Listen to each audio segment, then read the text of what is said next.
जय Hind students, welcome to study for civil services. कैसे हैं आप सभी लोग? उम्मीद करता हूं सभी बहुत ही बढ़िया होंगे। सो गाइज, आज है 24 अप्रैल 2025 और आज के करंट अफेयर्स को हम लोग कवर करने वाले हैं। आप में से जो भी स्टूडेंट्स यूपीपीसीएस, यूपीएससी, बीपीएससी या किसी भी स्टेट पीएससी की तैयारी कर रहे हैं, तो लेक्चर को एंड तक जरूर देखिएगा, क्योंकि यहाँ पर वो सभी न्यूज कवर की जाती है जो आपके एग्जामिनेशन के लिए बहुत ज्यादा इंपॉर्टेंट होती हैं। और गाइज, ये है हमारे ज्ञान सर, और ज्ञान सर के स्पेशल पेड बैच आपके लिए अवेलेबल है। इनको दिए गए नंबर पर कांटेक्ट करके ज्वाइन कर लीजिए पेड बैचेस को। UPPCS, BPSC, UKPSC, ROA, ROBEO, UP triple SC exam, even Haryana, Rajasthan या छत्तीसगढ़ से भी बिलोंग कर रहे हैं ना, तो तुरंत कॉल करो, क्योंकि यहाँ पर जीरो से लेकर सिलेक्शन तक की प्रॉपर तैयारी होती है। और इस बात के प्रूफ आपको हमारे टेलीग्राम चैनल पर भी मिल जाएंगे कि हमारे इतने सारे स्टूडेंट्स का सिलेक्शन होता है जो सीरियसली कही गई गाइडलाइंस के हिसाब से तैयारी करते हैं।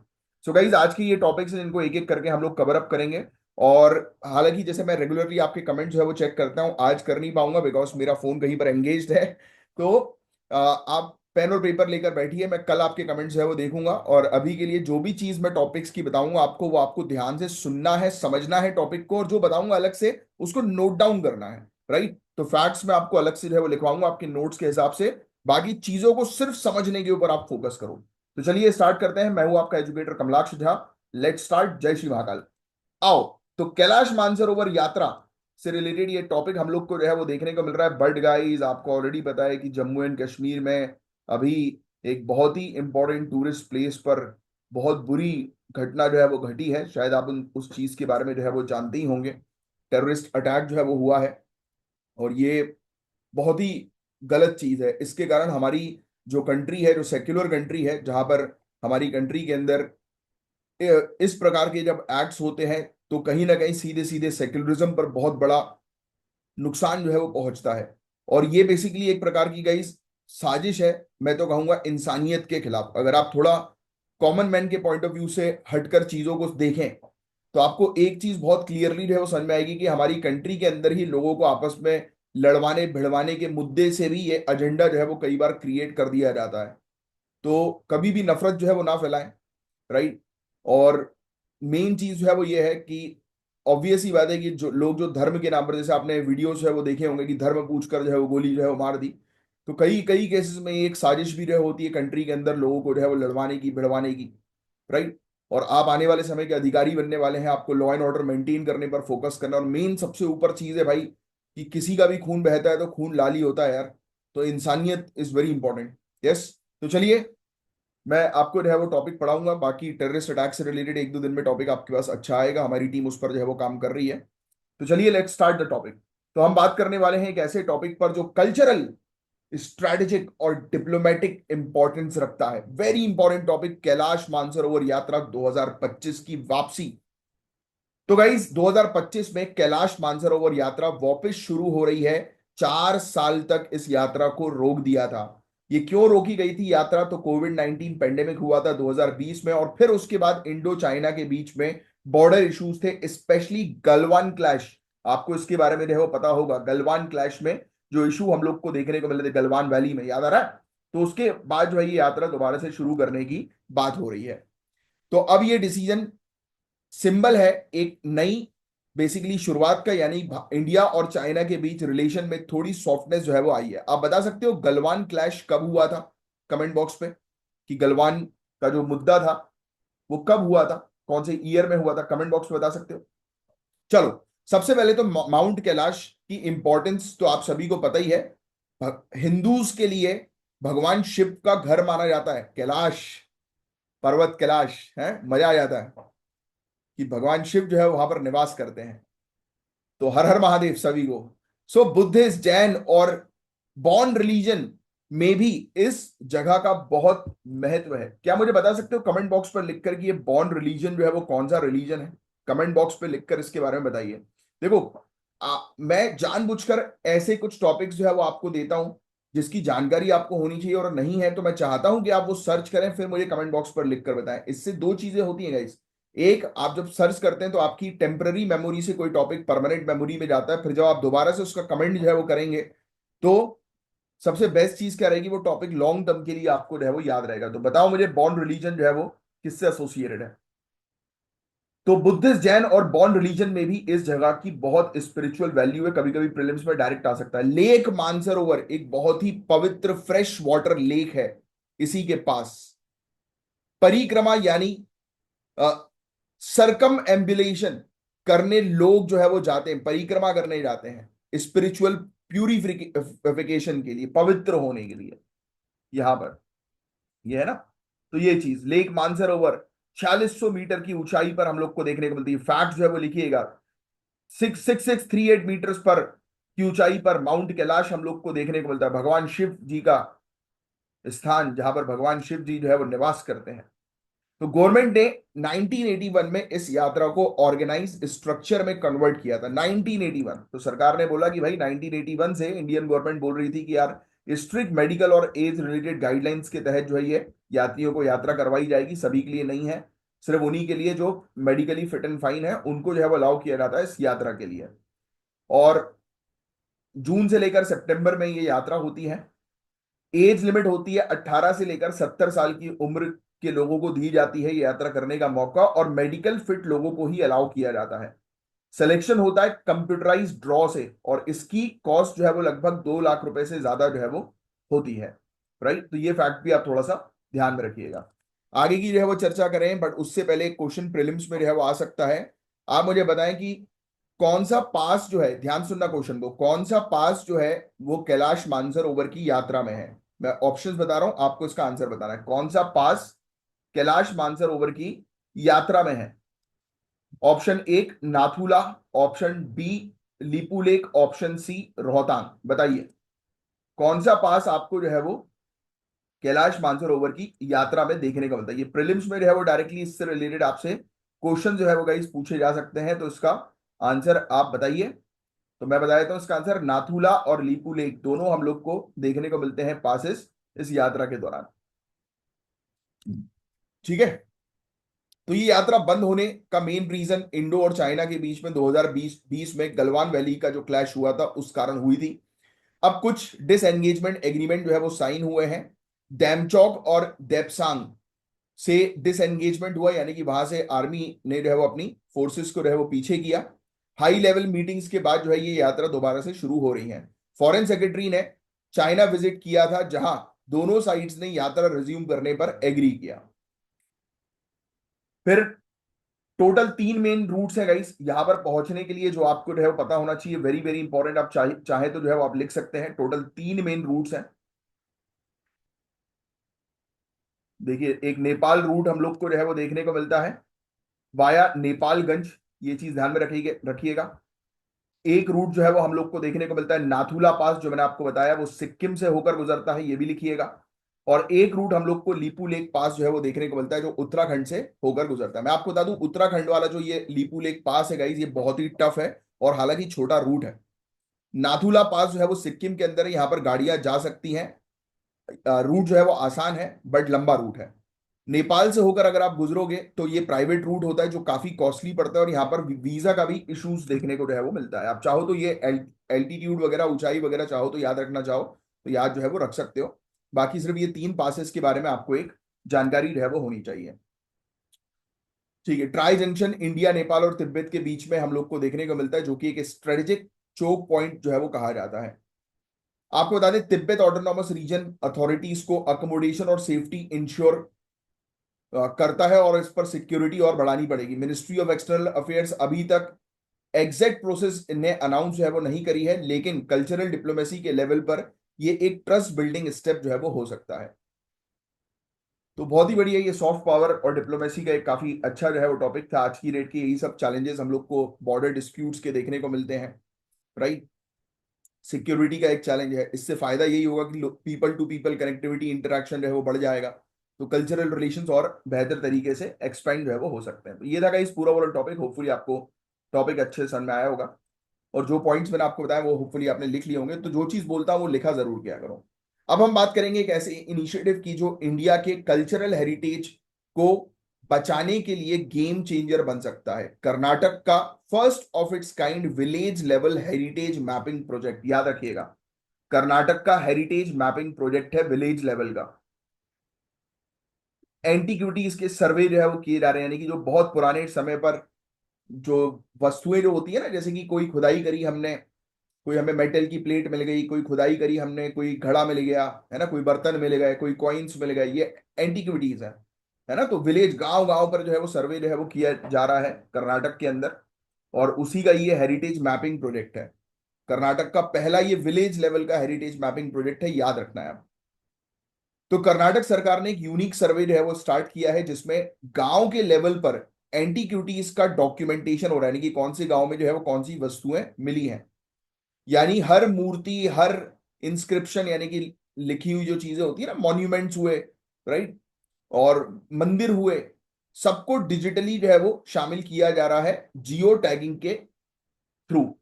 तो जियो टैगिंग की मदद से जो है वो सबको डिजिटली शामिल किया जा रहा है। लिख लेना, ये जियो टैगिंग की मदद से डिजिटली शामिल किया जा रहा है। अब मेन पर्पस क्या है इसका, तो देखो आपको न्यूज को सुनते ही चीजें समझ में आ गई होगी कि पुरानी विरासत की एक्यूरेट लोकेशन ट्रैकिंग करना, कि कहां पर कौन सी वस्तु मिली, उनको प्रोटेक्ट करना, मॉनिटर करना, डिजिटल डेटाबेस बनाकर। अब तक पता है आपको 119 तालुक्स कवर जो है वो हो चुके हैं इसके अंदर।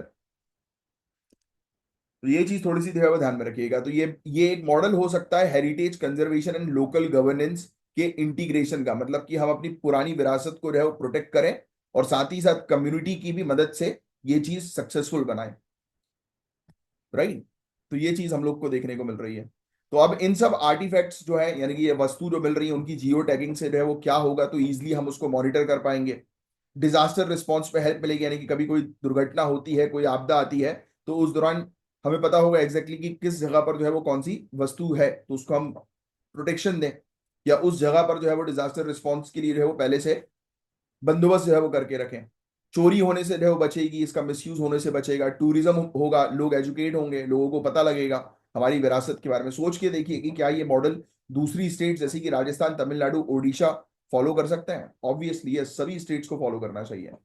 कर्नाटक में गाइज अप्रोक्सीमेटली 25,000, अप्रोक्सीमेटली हम लोग को जो है वो देखने को मिलता है कि कर्नाटक के अंदर 25,000 के अराउंड जो है वो आर्टिफैक्ट्स या हेरिटेज साइट्स आप कह सकते हो देखने को मिलते हैं। लेकिन सिर्फ 800 ही स्टेट प्रोटेक्टेड और 600 एएसआई के प्रोटेक्शन में है। ये लिखने की जो है आपको आवश्यकता नहीं है कि कितने एएसआई के प्रोटेक्शन में है कर्नाटक के अंदर और कितने स्टेट के प्रोटेक्शन में, that is not important for you. 25,000 से ज्यादा यहाँ पर हम लोग को जो है वो देखने को मिलते हैं कि हेरिटेज साइट्स हैं, ये भी लिखने की जरूरत नहीं। अब मुद्दा यही है कि एडमिनिस्ट्रेटिव डिले होता है, लोकल अवेयरनेस नहीं है, कई बार ब्यूरोक्रेटिक टसल हो जाता है, मतलब कि अ, जो ऑफिसर्स जो है वो कई बार जो है पास नहीं होने देते कुछ पर्टिकुलर पेपर्स वगैरह को। तो बट अब पूरी चीज इन्होंने जो है वो पूरे स्टेट पर ये चीज जो है वो लागू कर दी है। कर्नाटक ने 2001 में public private partnership model adopt किया था, जिसमें पता है 40% फंडिंग ट्रस्ट से आ रही है, 40% आर्कियोलॉजिकल डिपार्टमेंट दे रहा है, 20% लोकल कम्युनिटी दे रही है इन सब हेरिटेज को प्रोटेक्ट करने के लिए। प्लस अडॉप्ट अ मॉन्यूमेंट एक हम लोग को जो है वो देखने को मिलता है, लिखने की अभी आपको आवश्यकता नहीं है, उतना कुछ खास नहीं है।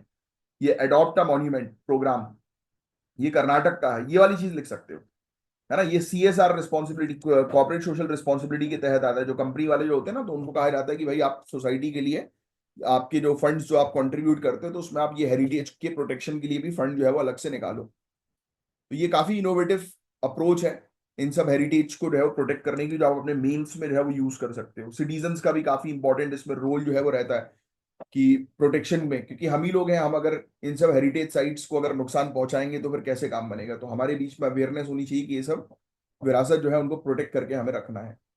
तो जियो टैगिंग जो है गाइज इंश्योर करेगा कि रियल टाइम बेसिस पर इनको ट्रैक किया जा सके। पब्लिक प्राइवेट पार्टनरशिप मॉडल जो है वो इनके कंजर्वेशन में, इनके प्रोटेक्शन में जो है वो हेल्प करेगा, है ना। तो ये चीज हम लोग को देखने को मिली, तो काफी इंपॉर्टेंट इनिशिएटिव था ये कर्नाटक का, अपनी हेरिटेज को जो है वो प्रोटेक्ट करने का। तो अब आर्टिकल 142, क्या मुझे आपको इस आर्टिकल को बताने की जरूरत है? अगर आप लोग रेगुलरली फॉलो कर रहे हो तो फटाक से कमेंट बॉक्स में लिखकर बताओ आर्टिकल 142 क्या कहता है, क्योंकि मैं कम से कम आपको 10 से 15 बार तो पढ़ा ही चुका हूँ इस टॉपिक को पिछले 4 5 6 महीने में।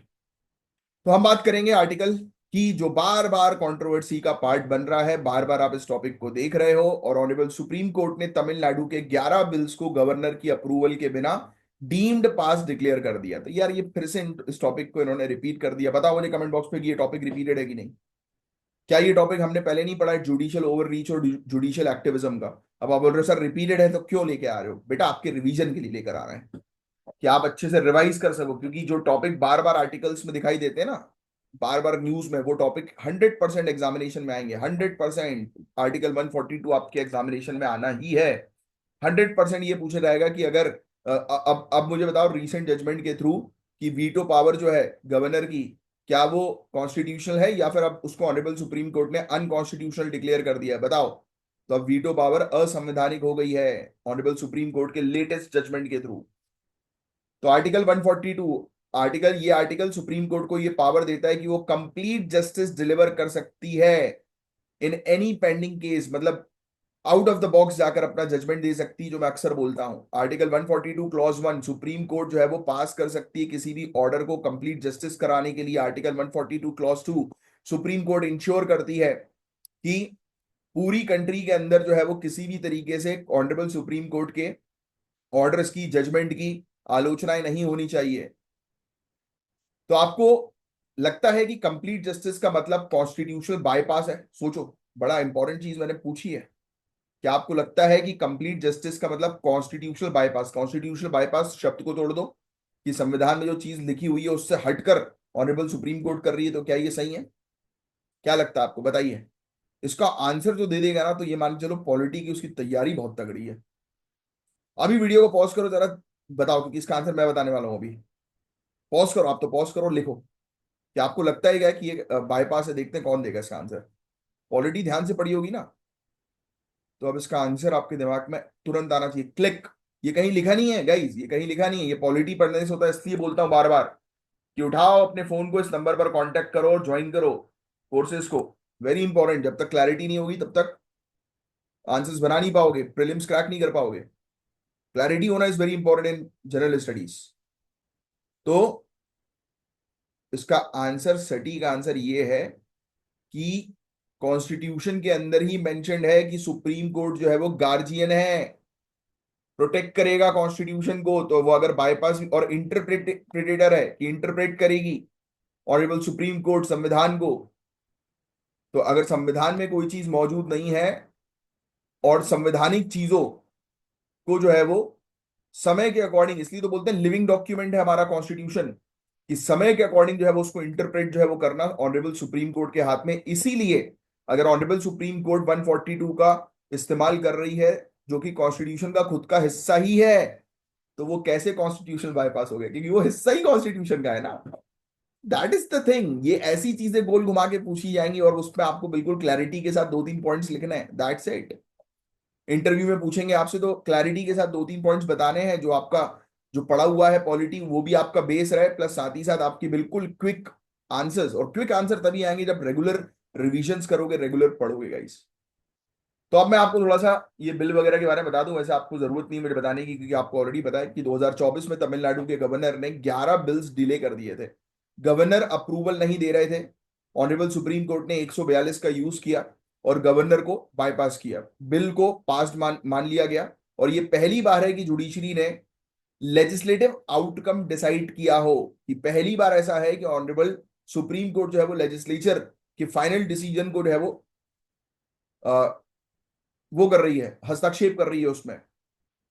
तो प्रीलिम्स के लिए फैक्ट ध्यान में रखना, आर्टिकल 200, गवर्नमेंट के पास पावर, गवर्नर के पास बिल्स को असेंट देने की पावर है, क्योंकि ये भी पूछेंगे क्योंकि गवर्नर से रिलेटेड ये टॉपिक है। तो बहुत अच्छे से गवर्नर के टॉपिक को, ऑनरेबल सुप्रीम कोर्ट के टॉपिक को क्लियर रखो।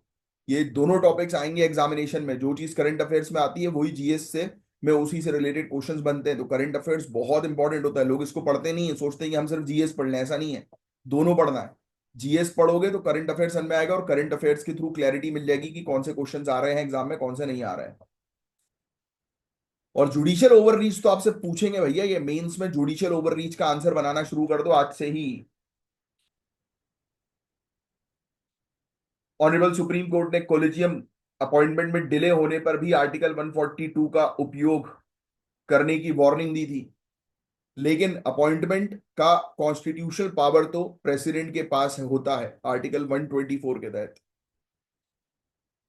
तो ये चीज हम लोग को देखने को मिल रही है। आर्टिकल 142 ने कुछ बहुत ही अच्छी चीजें भी की हैं गाइस, जैसे Bhopal gas tragedy 1989, very important, ये भी लिख लेना।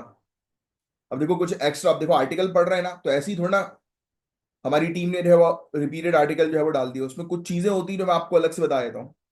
ये लिख लो भाई, आर्टिकल 142 का उपयोग जो है वो बहुत अच्छी जगह पर भी जो है वो हुआ है। ये लिखेंगे भोपाल गैस ट्रेजेडी 1989, इसमें आर्टिकल 142 का उपयोग हुआ। सुप्रीम कोर्ट ने इमरजेंसी रिलीफ प्रोवाइड किया था, समझ रहे हो। और अब उन्होंने गवर्नर के पॉइंट ऑफ व्यू से भी ये चीज जो है वो मेंशन कर दी। ठीक है, बस यही था इस पूरा ओवरऑल टॉपिक, बाकी और कुछ नहीं है इसके अंदर। अब हाँ, अब इसमें एक चीज हमेशा ध्यान में रखना, जब मेंस के आंसर को अगर आप फिनिश कर रहे हो और या प्रीलिम्स में ऐसा कोई ट्रिकी क्वेश्चन आ जाता है, तो ये चीज ध्यान में रखना कि आर्टिकल 142 का उपयोग भी एक बैलेंस तरीके से किया जाए। आर्टिकल 142 का उपयोग जो है वो शासन करने के हिसाब से नहीं होना चाहिए। शासन करने का काम जो है वो मेनली किनका है? एग्जीक्यूटिव्स का है, उन लोगों का है जिनको पब्लिक ने जो है वो चूज किया है ना। तो उनका काम उन तक ही सीमित होना चाहिए, उनके काम में हस्तक्षेप जो है वो नहीं होना चाहिए। बट हाँ, जहां पर लग रहा है कि चीजें गड़बड़ चल रही है, जहां पर बेसिक स्ट्रक्चर खतरे में पड़ रहा है, यहाँ या फिर जहां पर बहुत ही इंपॉर्टेंट चीज ऐसी हो रही है जो नहीं होनी चाहिए, तो उस पर आर्टिकल 142 सोच समझ के उपयोग किया जाना चाहिए। हर चीज में आर्टिकल 142 का उपयोग is not good for the better functioning of this country, है ना। इस देश को अच्छी अच्छी तरीके से चलाना है तो प्रॉपर स्ट्रक्चर्स को फॉलो करना जरूरी है, समझे आप? तो ये टॉपिक है। अब grinning India's logic, grinning grinning क्या है? क्या है? हरा हरा हरा पोत दे क्या? हर जगह हरा हरा पोताई करते हैं। ग्रीनिंग का मतलब क्या है? रिन्यूएबल। लॉजिस्टिक्स का मतलब क्या है? हमारा ट्रांसपोर्टेशन सेक्टर, यही है ना। आज की डेट में कितना ट्रांसपोर्टेशन सेक्टर से कितना धुआं निकल रहा है भैया, तो उसी को तो हमें ग्रीनिंग करना है, डीकार्बनाइज करना है, बस और कुछ नहीं है इस टॉपिक के अंदर। एज सिंपल एज दैट, कोई डिफिकल्ट टॉपिक नहीं है ये। तो देखो, हम डिस्कस करने वाले हैं ग्रीनिंग इंडियाज लॉजिस्टिक सेक्टर के बारे में, जो आप सिर्फ सुनेंगे। पहले मुझे बताओ कि इंडिया जो है वो नेट जीरो का टारगेट जो है वो कब तक अचीव करेगा? 2070 तक, 2070 तक, है ना। नेट जीरो का टारगेट। डीकार्बनाइजेशन जो है वो क्या है? एज सिंपल एज दैट, नाम से ही समझ में आ रहा है। डीकार्बनाइजेशन का मतलब है ग्रीन हाउस गैस एमिशन को कम करना, कार्बन को कम करना। और कैसे कम होगा? आप क्लीन फ्यूल्स का उपयोग करो, रेन्यूएबल एनर्जी का उपयोग करो, एफिशिएंट सिस्टम्स का उपयोग करो, है ना, कि जो कम से कम एनर्जी जो है वो कंज्यूम करें और ज्यादा से ज्यादा आउटपुट निकालें। डीजल की जगह इलेक्ट्रिक व्हीकल वाले ट्रक्स लाओ, है ना। थर्मल जो वेयर हाउसेज हैं, जहां पर कोयला जलाकर जो है वो काम हो रहा है, इलेक्ट्रिसिटी जनरेट हो रही है, वहां पर सोलर एनर्जी का यूज करो। फॉसिल फ्यूल्स बर्न ना करके हाइड्रोजन, एलएनजी, ऐसे फ्यूल्स का उपयोग करो, है ना। तो कार्बन एमिशन को सप्लाई चेन की हर स्टेज पे रिड्यूस करने का मतलब है डीकार्बनाइजेशन। क्या है? कि रिड्यूस करना कार्बन को पूरी की पूरी वैल्यू चेन में। देखो कितने अच्छा पॉइंट लिखा हुआ है। ये पॉइंट जो है वो आप अपने मेंस के आंसर में कितने बढ़िया तरीके से आप उपयोग जो है वो कर सकते हो, कि डीकार्बनाइजेशन का उद्देश्य जो है वो क्या है। अब देखो, हम लॉजिस्टिक सेक्टर पर क्यों फोकस कर रहे हैं? क्योंकि भाई आप जानते हो गाड़ियों से कितना धुआं निकलता है। 13.5% इंडिया का total green house gas emission logistic से आता है, पता है आपको? फैक्ट चाहो तो लिख सकते हो, लिख लो। इंडिया का total green house gas emission का लगभग 13.5% आता है लॉजिस्टिक से। रोड ट्रांसपोर्ट 88% ट्रांसपोर्ट एमिट करते हैं, road transport. Truck 38% total carbon dioxide emission का इस सेक्टर में कंट्रीब्यूट कर रहा है।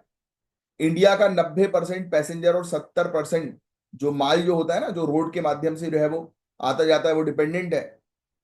इंडिया के 90% पैसेंजर्स रोड्स में ट्रैवल करने के लिए डिपेंडेंट है। 70% जो माल है एक जगह से दूसरी जगह आता है, वो रोड्स के ऊपर डिपेंडेंट है। तो इसलिए ये कार्बन इंटेंसिव बन गया है कि सबसे ज्यादा कार्बन एमिशन जो है वो इसी क्षेत्र से जो है वो हो रहा है।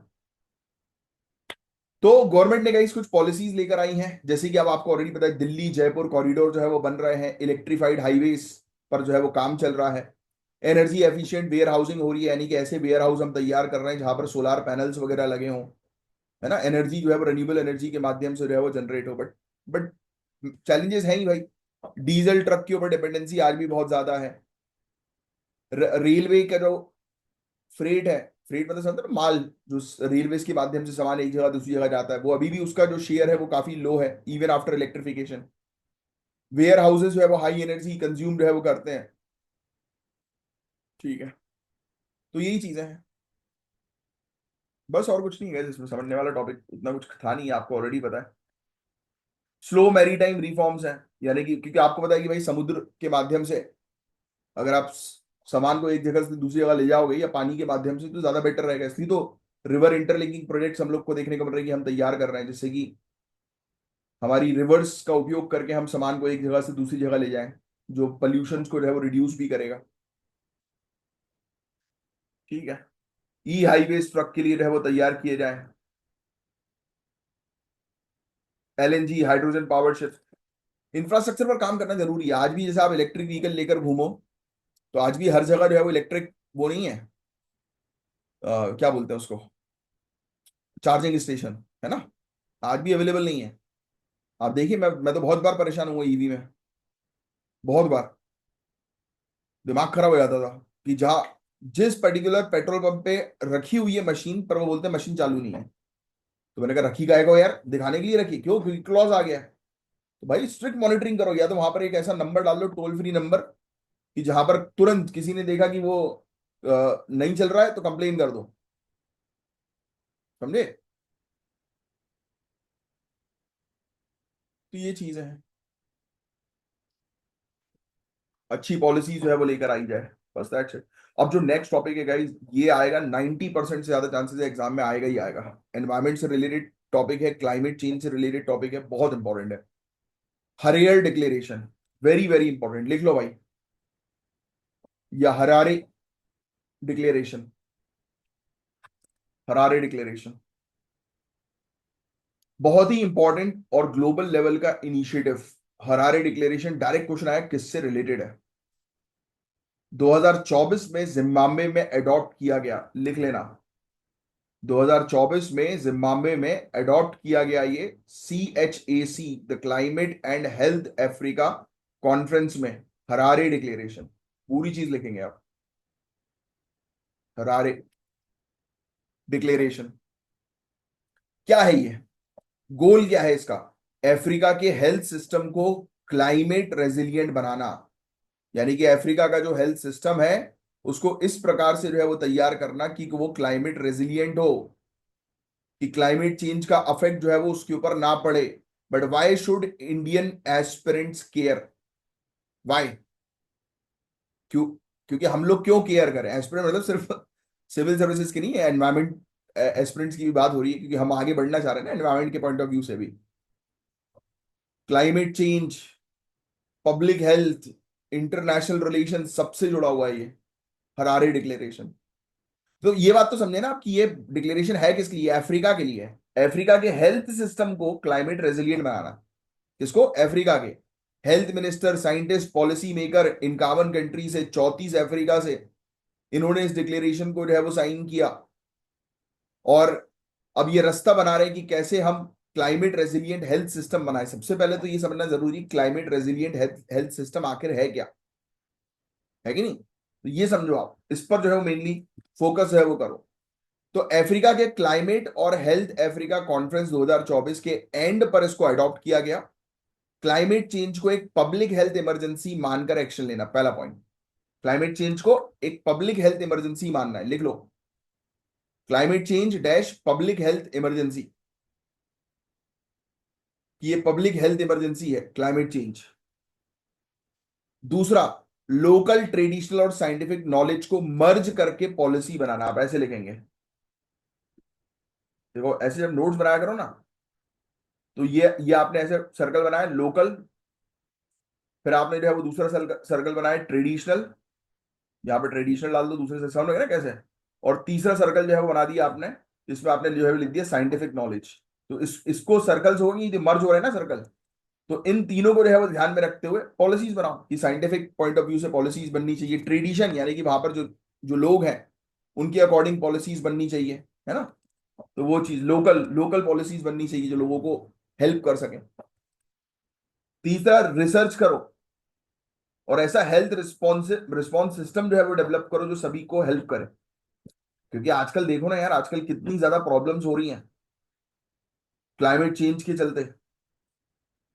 एग्जाम्पल, टेम्परेचर लेवल बढ़ रहा है, हीट बढ़ रही है, कभी सुना है हीट स्ट्रोक, मौतें हो रही है कि नहीं हो रही हीट स्ट्रोक के कारण। कितनी मौतें हो रही हैं सोचिए आप। इसको कम कैसे किया जाए? प्रॉपर अवेयरनेस के थ्रू। अवेयरनेस कैसे होगा? हेल्थ कैंप्स के थ्रू। लोगों को जो है वो प्रॉपर डिहाइड्रेट हाइड्रेट हाइड्रेट करने पर फोकस करें, जिससे कि वो डिहाइड्रेट ना हो। यस। हेल्थ इंफ्रास्ट्रक्चर को अपग्रेड करें, इमरजेंसी रेडी हेल्थ सर्विसेज लेकर आए, ज्यादा डिजीज आउटब्रेक और हीट वेव्स हैंडल करने की एबिलिटी होनी चाहिए। बहुत सारी अर्ली वार्निंग सिस्टम स्टैब्लिश करना चाहिए। तो इतना आपको पंचायती याद रखने की जो है आवश्यकता नहीं है। यहां से ये बस ये वाला क्वेश्चन पूछेंगे, हरारे डिक्लेरेशन जो है वो किससे रिलेटेड है? तो जिम्बाब्वे में जो है वो साइन हुआ। इसका ऑब्जेक्टिव है कि अफ्रीका की climate resilient health system Africa में तैयार जो है वो करना है, यानी कि ऐसा हेल्थ सिस्टम जो है वो बने जो कि क्लाइमेट चेंज के चलते जिसको नुकसान जो है वो ना हो। तो हर जगह पर अवेलेबल जो है वो करवाओ, है कि नहीं? बस यही चीज थी, बाकी इसमें पूरी चीज जो है वो उससे रिलेटेड जो है वो लिखी हुई है। बाकी एक इंपॉर्टेंट चीज थी इसके अंदर, मलेरिया 2023 में अफ्रीका में 14% से बढ़ गया है, पता है? तो ये क्यों हो रहा है? क्लाइमेट चेंज के कारण। ऑब्वियसली कोलेरा के कारण 8 लाख से ज्यादा कोलेरा के केसेस 18 कंट्रीज में अफ्रीका के अंदर देखने को मिले। क्लाइमेट चेंज करता क्या है पता है? माल न्यूट्रिशन, कुपोषण पे डायरेक्ट इफेक्ट करता है। अगर कोई कुपोषित व्यक्ति और उसके ऊपर अगर हीट वेव्स पड़ रही है तो उसको ज्यादा नुकसान पहुंचेगा एज कंपेयर टू वो व्यक्ति जो प्रॉपर, जिसकी बॉडी में न्यूट्रिएंट है। ये बात तो समझते हो आप? दूसरा, डिस्प्लेसमेंट। कई बार बेहद गर्मी के कारण लोगों को अपने घर को शिफ्ट करना पड़ता है, और कई बार हेल्थ केयर अवेलेबल ही नहीं है प्रॉपर टाइम पर। किसी को ग्लूकोज चढ़ना हो, अवेलेबल ही नहीं है। अब सोचो आप, basic basic health facilities available नहीं है तो क्या होगा? तो ये अफ्रीका के पॉइंट ऑफ व्यू से इसको तैयार किया गया, हरे हरे डिक्लेरेशन, वो आपको बस ध्यान में रखना है। ठीक है, बस इसको देखते हुए हम भी जो है पॉलिसीज डेवलप कर सकते हैं इस टाइप की। फ्लैमिंगोस क्या है भैया? फ्लैमिंगोस कल परसों ही पढ़ाया था ना फ्लैमिंगो के बारे में, फिर रिपीट हो गया वाला टॉपिक। फ्लैमिंगो, ये टॉपिक कल ही पढ़ा यार, पूरा का पूरा रिपीटेड ये टॉपिक कल या परसों में पढ़ा है ना। तो मैंने आपको बताया ना, फ्लेमिंगो सिटी, जहां हजारों की संख्या में फ्लेमिंगोज हर साल जो है वो माइग्रेट करती है, मैंने आपको बताया था। ये प्रजातियां होती हैं। अच्छा आप मुझे बता दो बस, IUCN की रेड लिस्ट के अंदर ये कौन सी लिस्ट में शामिल है? नासा के क्यूरोसिटी रोवर ने जो है वो डिटेक्ट किया है मार्स में जो है वो आयरन कार्बोनेट। ये वाला टॉपिक भी मेरे ख्याल से उसमें आया था, क्या बोलते हैं आपके MCQ में, तो उसको इन्होंने फिर से ये पूरा टॉपिक रिपीट करके दे दिया है। ठीक है, फ्लैमिंगोस का टॉपिक तो आपको ऑलरेडी पता है, DPS फ्लैमिंगो लेक जो नवी मुंबई, ये लिखवाया ना मैंने, कल परसों ही लिखवाया था। ये कल परसों वाले टॉपिक में रिपीटेड है, पूरा टॉपिक रिपीटेड है भाई। एज इट इज जो है वो पूरा टॉपिक इन्होंने रखा हुआ है। कल परसों ही हमने कवर करा। ये देखो, बॉम्बे नेचुरल हिस्ट्री सोसाइटी कल ही हमने डिस्कस किया था ना। ये एक्टिविस्ट ग्रुप वगैरह याद रखने की आवश्यकता नहीं, मैंने कल भी आपको बोला था। ये हमने उसके बारे में जो है वो डिस्कस किया था, याद हो आपको तो? क्या? वेटलैंड्स के बारे में, कि वेटलैंड्स कितने ज्यादा इंपॉर्टेंट होते हैं, आर्द्र भूमि, याद आ रहा है? कल हमने डिस्कस किया था। क्यूरोसिटी रोवर मिशन 2011 में लॉन्च हुआ, लिख लेना। नासा का मार्स साइंस लेबोरेटरी मिशन है ये। रोवर जो है वो गेल क्रेटर, क्रेटर क्या होता है समझ? तो गड्ढा, मार्स में जो गड्ढा है ना उसको जो है वो उसकी जांच कर रहा है 2012 से। इसमें मार्स के पूरा जो सरफेस है उसको स्टडी किया जा रहा है, वहां के एटमॉस्फेयर को स्टडी किया जा रहा है, ये चेक किया जा रहा है कि पहले के समय पर वहां पर कोई जीवन था कि नहीं। 2022 से 2023 के बीच में इसने बहुत सारी चीजें जो है वो ड्रिल करके कलेक्ट जो है वो करी है, 3 लोकेशन पर क्रेटर के। तो ये मार्स का क्यूरोसिटी, नासा का मार्स पर क्यूरोसिटी रोवर का जो मिशन है वो थोड़ा सा ध्यान में रखना, ये प्रीलिम्स में आ सकता है, वेरी इंपॉर्टेंट है, ये लिख लेना। अब ये साइड राइट की जो डिस्कवरी हुई है, ये थोड़ा सा ध्यान में रखना। क्वेश्चन ये बन सकता है आपसे कि साइड राइट की डिस्कवरी जो है वो किस मिशन के थ्रू हुई? तो क्यूरोसिटी रोवर मिशन के थ्रू। ठीक है, सेडिमेंट्री रॉक्स में ये मिला है।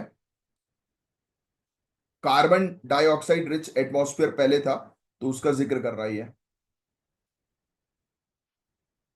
ये बोल रहे थे कि इसका होना मतलब कि वहां पर पहले के समय पर हो सकता है कि लिक्विड वाटर जैसी फैसिलिटी अवेलेबल हो, और हो सकता है कि वहां पर लाइफ हुई हो, तो इसलिए साइड राइट पूछा जा सकता है आपसे, ये लिख लेना, ये बहुत इंपॉर्टेंट है साइड राइट।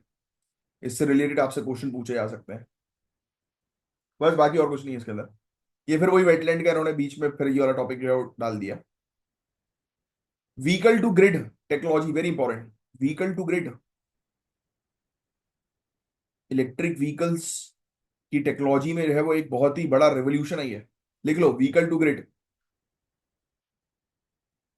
ये अलाउ नहीं करेगी इलेक्ट्रिक व्हीकल को कि भाई आप पावर जो है वो दोबारा से ग्रिड में रहे। ग्रिड समझते हो ना, हमारे घर पे बिजली के खंभे जो लगे हुए हैं उसके माध्यम से जो इलेक्ट्रिसिटी आ रही है। तो ये इसका मतलब ये नहीं कि इलेक्ट्रिक व्हीकल वापस जो है वो उसको इलेक्ट्रिसिटी जो है वो दे देगी, है ना। तो ये चीज जो है वो ध्यान में रखिएगा। बट ये अलाउ करेगी इलेक्ट्रिक व्हीकल्स को कि वो सप्लाई कर सकती है power back to grid using bidirectional charging system. ये अलाउ तो नहीं करती है वैसे तो, कि वो बाई डायरेक्शनल चार्जर के थ्रू कैसे। अच्छा अच्छा, एक एक सॉरी सॉरी, एक इलेक्ट्रिक व्हीकल से दूसरी इलेक्ट्रिक व्हीकल को चार्ज करने वाली टेक्नोलॉजी आपने देखा होगा। फ्रॉम अ सिंगल चार्जर एक इलेक्ट्रिक व्हीकल दूसरी इलेक्ट्रिक व्हीकल को चार्ज करने की वो रखती है, तो उसकी टेक्नोलॉजी बताई जा रही है, व्हीकल टू ग्रिड। ये ऑल्टरनेटिव नहीं है हाइड्रो इलेक्ट्रिसिटी पावर स्टेशन का लॉन्ग टर्म एनर्जी स्टोरेज के लिए। ये शॉर्ट टर्म ग्रिड बैलेंसिंग में जो है वो काम कर सकती है।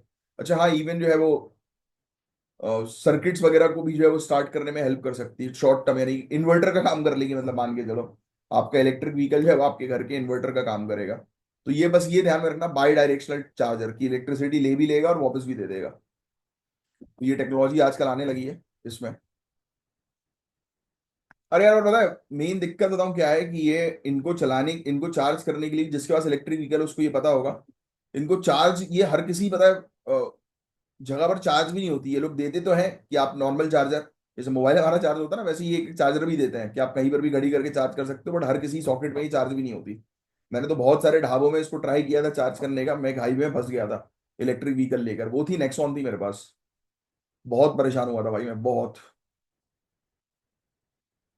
इंडिया, इंडिया भगवा पोमेग्रेनेट्स टू यूएसए। भारतीय भगवा अनार। अच्छा ये एक अनार की वैरायटी हम लोग को देखने को मिल रही है, भगवा वैरायटी। ये अनार की वैरायटी है गाइस, ये चीज जो है वो ध्यान में रखिएगा। इंडिया भगवा पोमोग्रेनेट अनार, पोमेग्रेनेट्स। तो ये चीज ध्यान में रखिए, अनार की प्रजाति है। समुद्र के रूट के थ्रू जो है वो हमें देखने को मिलती है कि ये एक्सपोर्ट जो है वो की जा रही है। अपने डीप कलर के लिए, एंटीऑक्सीडेंट के लिए ये अनार जो है वो जाना जाता है। लाइफ इसकी 60 दिन के अंदर 60 दिन की जो है वो होती है। APEDA very important body, ministry of commerce and industry के अंडर हम लोग को जो है वो देखने को मिलती है। ये बेसिकली प्रमोट करती है एक्सपोर्ट्स वगैरह को, एग्रीकल्चरल गुड्स को। तो ये थोड़ा सा जो है वो ध्यान में रखिएगा। ये टॉपिक बहुत इंपॉर्टेंट है, India middle east Europe economic corridor का ट्राई करना है इस टॉपिक का जो है वो आंसर देने की। तो बस गाइस यही था पूरा ओवरऑल टॉपिक, और ये है हमारे ज्ञान सर। और ज्ञान सर के स्पेशल पेड बैच को जरूर ज्वाइन करिए, दिए गए नंबर पर कांटेक्ट करके। जीरो से लेकर सिलेक्शन तक की प्रॉपर तैयारी होती है। और मैं हूं आपका educator Kamalaksh Jha, sign off करता हूं। मिलूंगा आपसे नेक्स्ट लेक्चर में, तब तक के लिए bye, take care, have a great day ahead. जय हिंद, जय श्री महाकाल।